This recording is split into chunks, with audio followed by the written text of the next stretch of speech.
Hello and welcome to Big Deal and wish you all a fabulous new year. Let's today take stock of the lessons from the year gone by and what it really means for the top Deal Street trends for this particular year. Let me welcome on the show Cyril Shroff and Prashant Mehra to discuss exactly this. Welcome, gentlemen, to CNBC-TV18 and wish you both a very, very happy new year and a year full of deal making as well. Cyril Shroff, let's begin by your view on how we have really started in 2023. Most of the macro headwinds still remain with us, and that has given a lot of opportunity and also disrupted many business models in the last year. Lessons from that last year, and how are you seeing the big factors which are going to really impact the deal street for this year? So thanks for that, Nisha, and Happy New Year to you as well. Many of the major themes of 2022 will flow into 2023 as well. So globally, of course, there is a lot of uncertainty arising out of the Ukraine war, inflation, possibility of recession in three major regions of the world, including US, Europe, and China. So those are the global headwinds. But equally, we saw in 2022 that India remained a little bit of an oasis in all of this and was able to buck some of the global trends. So I think that phenomenon will continue to play out in India as well. And there are many reasons for this as well. So we saw last year on Deal Street, it was a very active year for M&A, which came in all shapes and sizes, whether it was large internal restructurings or really acquiring new businesses, consolidation, so on and so forth. So, and we'll talk about it a bit more later in the show as well. But I think 2023 is also going to continue to be quite a busy year for M&A activity. Similar trends will continue. There would be sector-related nuances, which we will talk about. So I don't expect 2023 to be any worse than 2022. It will continue to be an active year, and it can even surpass our expectations, depending upon how some of the major macro trends, and it's basically the macro trends, I think, which will drive a lot of this activity, including geopolitics, I think, will be probably the biggest theme of all. That's right. But Cyril Shroff, one more question on what you said.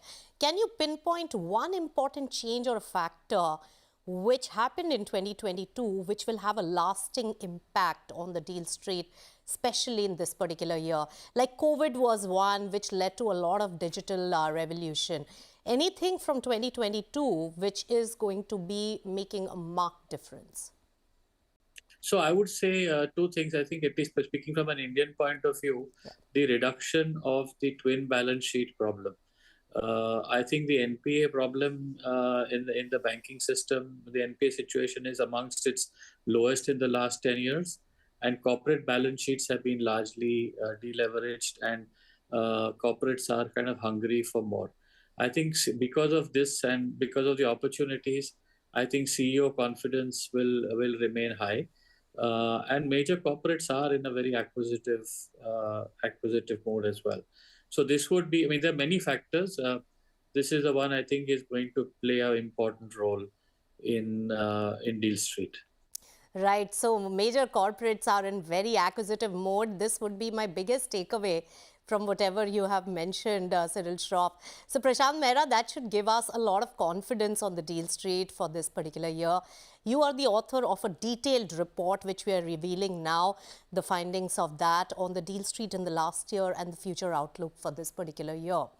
$127 billion worth of deals, and in volumes it ramped up. It went up by 47%, but in terms of value, value it was higher, but in volumes it was lower. And I would say it was one particular merger which really pushed up the number. How would you ascertain the last year, and do you think that this year will be a beat of the last year? Jeff, thank you for having me, and Happy New Year to both of you. I think as far as 2022 is concerned, it's been a year full of revelations. we can conveniently break the year down into H1 and H2, as we like to call it in the report. And if you look at H1, it's been a record number of years, whichever record number of deals, whichever way you look at it, whether it's value or volume. 80% of the work on deals really happened in the H1 of this year, whether you look at it from a M&A perspective or a private equity perspective. The last 6 months have been more of a wait and watch across sectors, across various mediums of deal making, whether it's IPO, whether it is M&A, private equity, or cross-border. So clearly, the last 6 months have been extremely subtle. I think now we will probably see the trend reversing, where we will see about, according to me, 5 elements of new deal making emerging in the first 6 months of 2023. A few themes that I believe will be very strong. First is consolidation. Balance sheets are strong.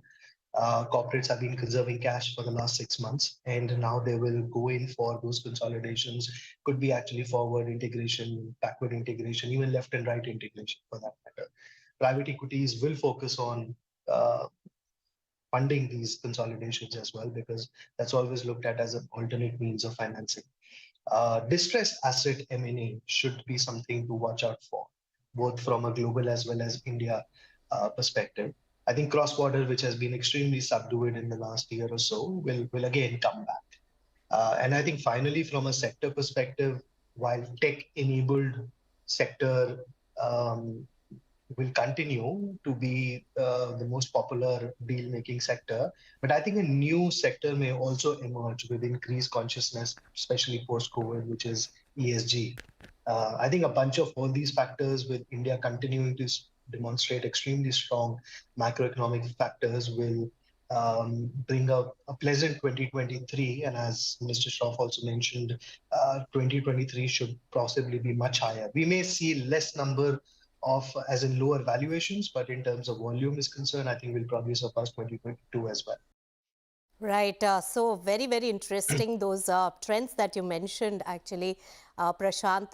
Cyril Shroff, Prashant mentioned one interesting bit, new emergence of a sector, which the market always looks out for, and the first movers get that advantage. And I know a lot of pockets have been working on the ESG theme. It came to a little bit of a slow lane because of the various macro headwinds that we were faced with in the last year. How do you see this developing? And I also want to raise it in the context of sustainability, because the government's green hydrogen mission is also now getting revealed, and that will also open up many possibilities, like some of the corporates did in solar and other forms of renewable energy in the last few years. So ESG was a big theme even in 2022, and some of the largest deals had underlying them ESG considerations. And I think that will get stronger and more obvious in 2023. So what it would mean, for example, in renewable space, or broadly in sort of more sustainable energy spaces linked with the energy transition. So I think you will see a lot of volume in that. Again, it's broadly linked with ESG, but even in a non-obvious way in many sectors. For example, in real estate, there will be ESG considerations in terms of who wants to sell and who wants to buy. So there will be obvious or non-obvious ESG considerations both on the buy and the sell side. It is now mainstream in terms of corporate strategy and thinking, so it will manifest itself.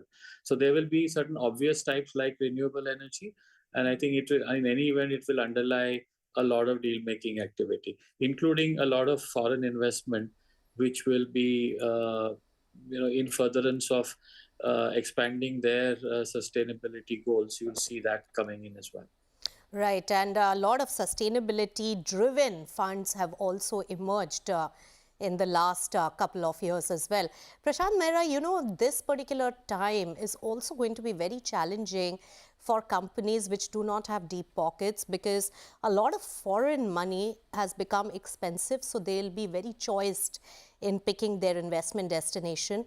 Private equity also feels that we will do cherry picking because now valuations are going through their own right now, the process where there is enough volatility for the dust to settle. And on the other hand, loans are getting more expensive. What are the forms of fundraising activity are you anticipating for this particular year? And also, is IPO appetite there? As far as IPO appetite is concerned, I think we will need to wait and watch a bit. I think IPO activity should hopefully pick up in the next quarter, or possibly towards the financial year end for India.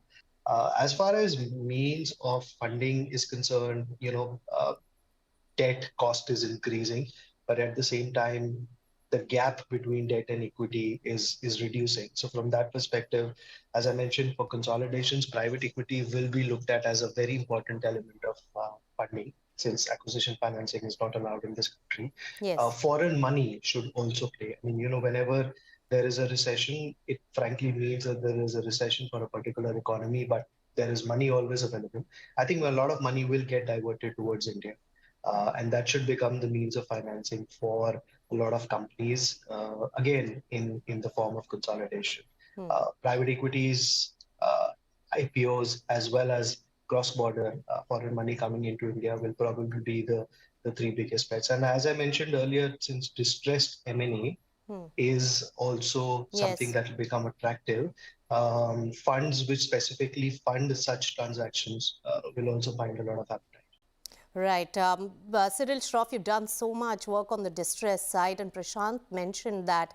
How soon before we see the resurgence and importance of IBC come back, in your view, especially with corporate finance becoming a little bit of a constraint because of interest rate rising?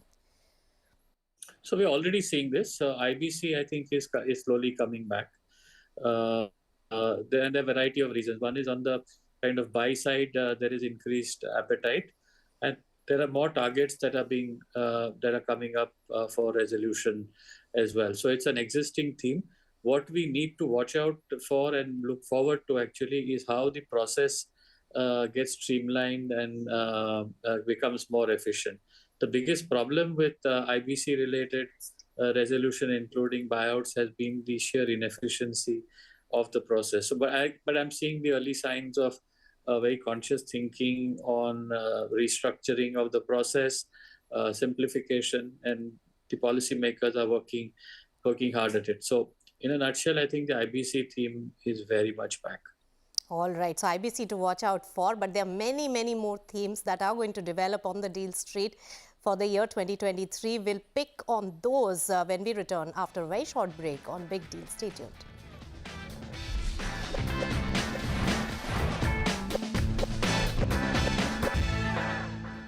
Welcome back. You're watching Big Deal, and we are discussing the key top deal trends that are going to emerge in the year 2023. Now, Cyril Shroff, two important takeaways from the previous segment from you was one, that large corporates are acquisitive in nature. That's a very big and good news for this year. That keeps the M&A stream ringing and the big deals happen in that particular space. And on the other hand, you said that distressed asset sale is very much a theme developing in a more pronounced manner in this particular year.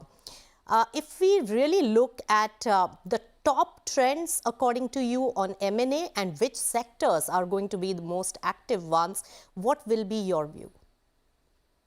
So if I were to make a forecast on the sectors, I think technology will continue to be a big part. Real estate, healthcare, and I think parts of infrastructure as well will continue to be active, because there are both targets as well as buyers, as well as financing is available. So we will see, I think these four sectors are likely to be the most active. And sometimes, occasionally, big FMCG deal also can very much surprise you. Right, FMCG deal. I'll take that as one of the key takeaways from you, Cyril Shroff. And we can probably guess which ones that could be. But Prashant, Mehra, which are your top sector picks where you are doing most amount of BD and FMCG is such a broad thing. Yes. It now covers e-commerce and those sectors as well. So, Yes. given how technology as well as the consumer markets are behaving, we will see some of those themes emerge as well. I think India has this opportunity of scale. Yes, yes. No, I'll come to especially the digital space with you a little later. But Prashant, your top picks, where are you spending most amount of time in pitches and business development this year? See, as far as technology is concerned, I wouldn't really categorize it as startup, e-commerce, IT, ITES. No, I would just categorize it generally calling tech-enabled, anything which is tech-enabled. Any part of manufacturing today which is tech-enabled, I would classify that as technology. So that I agree with Mr. Shroff, that would probably be my first pick as well. We will see most part of activity concentrated there. I think the second bit is really infrastructure. I would like to see a lot of activity. The government has demonstrated its skin in the game, has invested tremendously in infrastructure, and I think we need to start seeing some private activity there as well. The third one, which I would believe is emerging out of that India opportunity globally, economy is not doing so well, is manufacturing, where I believe there will be substantial activity, where also we will see again a lot of consolidation in that space. So those would be my top three picks. Right. Manufacturing is a very good news, Prashant. And this particular space is capital intensive, so large, and those kind of mergers and acquisitions have always created more stir in the market than any other sector. We saw a large cement deal. We have in the past seen many, metal and mining deals as well in the similar space and of very high value. So I'm looking forward to that. But Cyril Shroff, how is the investor mindset, the private equity mindset, as well as a sovereign wealth fund mindset when it comes to India, and especially when they are organizing their budget for deploying in various countries right now? How are you seeing India fare, and in which sectors are they more keen? So if you look at it from a global point of view, from out to in, India looks very attractive because of geopolitics, including specifically the way China's path is emerging post pandemic. So things have moved now from China plus one into almost the ABC strategy anywhere but China framework in the mindsets of many global firms. So that is one aspect. The second aspect, I think, is the currency. Whilst the rupee has depreciated against the dollar, it has not depreciated to the same extent as many other currencies as well. So Indian targets for an inbound acquisition have become definitely more attractive. I also think we're underestimating the outbound theme. So last August, there were some important changes made to the ODI regime. Now it's just been a quarter, so it's too early to judge. But if I look at the year ahead, 2023, I think the ODI theme is also going to be kind of relevant as well. But coming back to your original question, from a foreign investor's point of view, I think India is looking as one of the most attractive targets on the planet. Okay, and one important takeaway you gave for me to also read up and go deeper into is ODI-led transactions and outbound transactions that we have to look into. Of course, Biocon Viatris was one such large transaction which was outbound in nature, and after a very long time, we saw a large transaction by an Indian corporate in that space. Now, just want to understand one aspect, Cyril Shroff. Any challenges that you see on the deal street right now, which needs to be really looked into very carefully and addressed immediately for the deal street to have a smoother play? So in the sort of Indian public markets, the perception of acquirers is that the open offer process is still very cumbersome and it needs streamlining, and there is a committee that is looking at it. So public market acquisitions continue to be challenging. Yes. As far as the broader kind of regulatory framework, in India, it's still seen as difficult to get deals done in terms of the red tape and the risks, the market risks that are involved.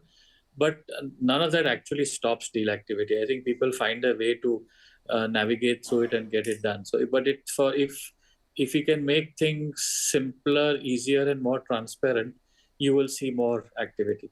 I don't see financing as a problem just now. There's lots of money sloshing around. Yes. CEO confidence is high, so there are enough buyers and there are enough sellers as well. So the biggest challenge, I think, is kind of the ease of doing business or ease of doing M&A challenge. So ease of deal making has been something we have been discussing for a very long time, and you have to give it to the regulators. Time and again, they have eased certain processes, and we hope to see more of that. So open offer process, one.